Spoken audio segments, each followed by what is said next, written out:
reaction video number 5, creating organizational cultures based on the values and performance by Ann Rhodes, the TED Talk that we had. So she started her presentation off by asking, have you ever wondered why it is that certain things are very important to us and we become compassionate about it? And then for her, it's all about the values. She's very compassionate about values. And then she said, I know we have individual values, family values, but for Ann, it's all about organizational values.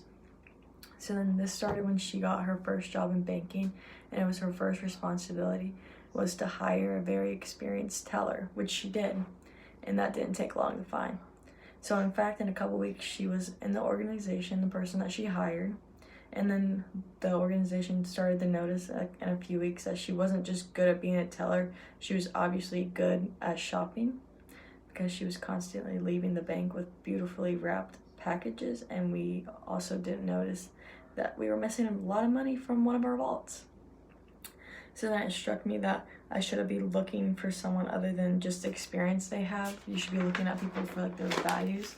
So many years later now, after working for some very high profile value-based strong organizations, and she discovered that certain traits that have high performance models that are considered value-based have consistency. And there are 5 things that they do very well. So first of all, they defined who they want around a values model. So like they get their values model, and they also spend time and effort it takes to hire a player. So like your number 1 player, like you want the best one. They have a really strong model for accountability and the reward for people in the organization for doing a good job in a way that is meaningful to them. Also understand that your people are your brand. And last, they have a very strong continuous improvement model. So about 17 years ago, a group of 9 people who would be leaders for a new organization sat in a room at the DoubleTree Hotel in New York City, and they defined the values and the behaviors that would be like great a part of their brand for their new company that they were creating. Today, those values and behaviors are part of the DNA of that organization.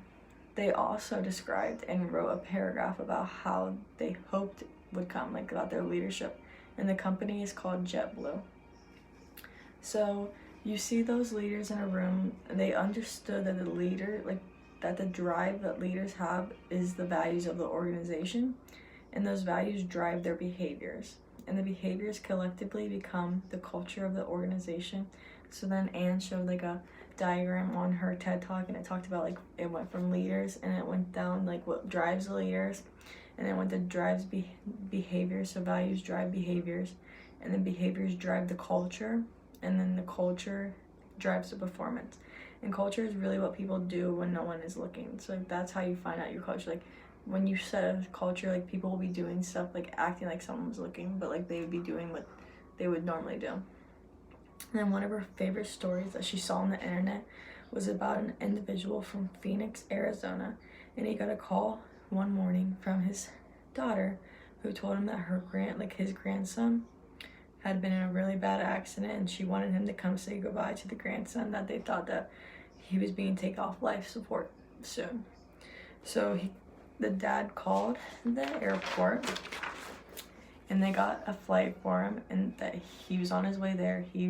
It was Southwest flight, and he ran to the airport and discovered when he got there in line that he might miss the flight. So he called his wife and told her. And then he got to the gate a little late, and when he got there, he saw no passengers were waiting in the waiting area. So he ran up to the woman working behind the desk, who was obviously a customer service agent. And he said to her that, oh my gosh, I missed my flight. And she said, are you Mr. Smith? He said, yes. And she said, I want to make a call for you. And she made a call, and he thought she was just calling to schedule another flight, which would be irrelevant because he didn't have time for another flight. Like, this is the time he had to go.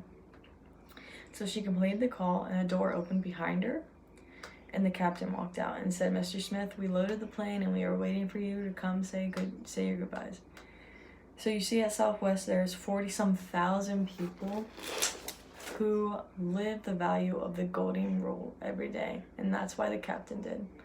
So when you want to hire people that actually have competence values, A lot of organizations have started using a methodology that actually was perfected during World War II. The military started looking for pilots that are hitting the targets consistently instead of like the people who weren't. And then they found out that the behaviors that were significantly different because those who were hitting the targets between the ones that weren't.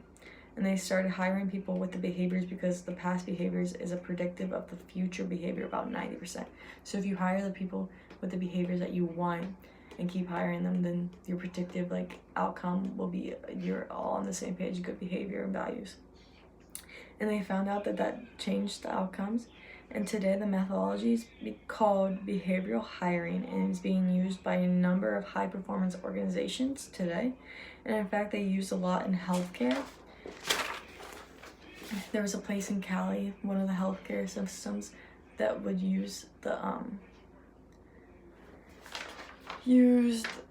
methodology, the behavioral hiring, and trying to hire new nurses. And they were interviewing these nurses and asking the question, can you give me an example of one time that made, like, it was a difficult time with a patient? So there was this young nurse who was interviewing, told a story of like the one time she was working at a pediatric nurse in another environment, and she told the story about a baby boy that was born with a portion of his brain not there. So the young mother who gave birth to the kid like knew she wasn't capable of taking care of him, so she put him in foster care. So the young nurse took a leave from work that day, and she took care of the baby until he passed away to like give him the best health that he could get and help him out. And today she's a member of that organization that she was interviewing for because she has the value of caring, in which one of like their strong values for that system. And then looking at rewarding people in an organization, and talked about like the great organizations look at rewarding people so it's meaningful, because when you get a reward, like you want it to have some meaning to it, because like then that makes you feel better.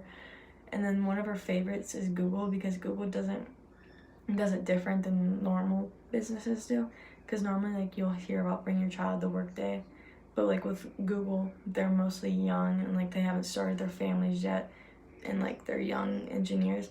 So they do bring your parents to work day, which is really neat to do, like have your parents come to your work. And they had 49,000 parents come and all over the place to come to work for their kids.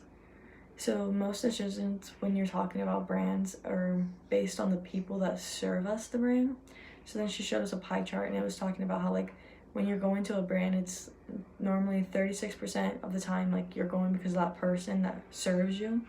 And then 25% of the time it's price and value of the brand or the product. And then operation and process is 22%, and then the product itself 17%. So most of the time, like when you like want something, like you either see it from someone or like someone from the brand is marketing it to you, so you see that. And then at the end of her presentation, she left saying, what are the real values of your organization? Like having people try and think about that. And then also 2 companies that like I would think about working at after graduation, and like their core values is Nike. Like their core values are community, diversity, social responsibility, sustainability. Like they're based on like core values of like the needed. And then I looked up the YMCA values, and their values are caring to love others and be sensitive of well-being of others, and like trying to help, honesty, tell the truth, try and get the best out of everyone, and respect people like how you would want respect to the value, the worth of everyone. And that's really interesting to learn about.